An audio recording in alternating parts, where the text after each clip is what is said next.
tutorial Young and Glow foundation. Ini adalah produk daripada my mom, Nur Kartini. So this is how it looks like.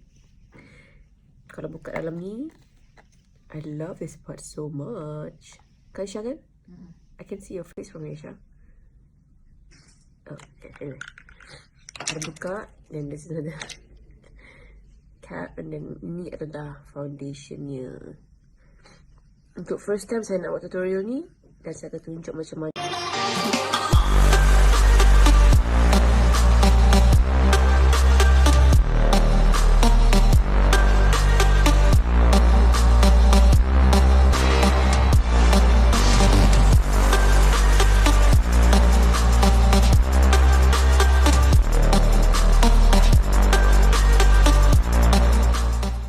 So this is hasil daripada Young and Glow foundation.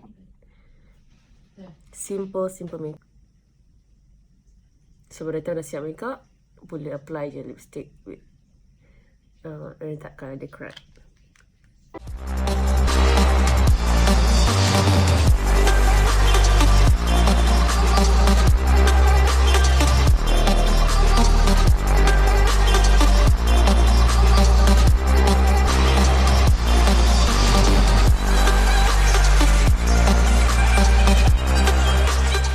Ini berkesannya include with dengan saya punya kulit. Okay, before anything else, letak biasanya saya letak lip oil untuk lembapkan bibir.